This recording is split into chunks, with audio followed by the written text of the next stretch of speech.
আচ্ছা, সবাই কেমন আছেন? এএসপি পলাশ সাহার নতুন একটা ভিডিও। এএসপি পলাশ সাহার সম্পর্কে আরও ডিটেলস জানতে হলে আপনাদের পুরো ভিডিওটি দেখতে হবে।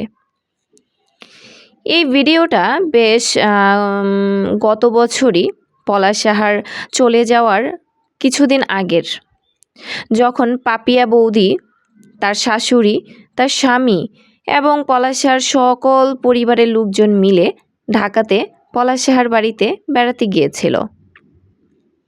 তখন তারা খুবই মজা করেছিল, আনন্দ করেছিল, একসাথে খাওয়া দাওয়া সব কিছু। এই যে দেখা যাচ্ছে সুস্মিতা পলাশ সাহা, এই যে আসলে খুবই মনে পড়ে।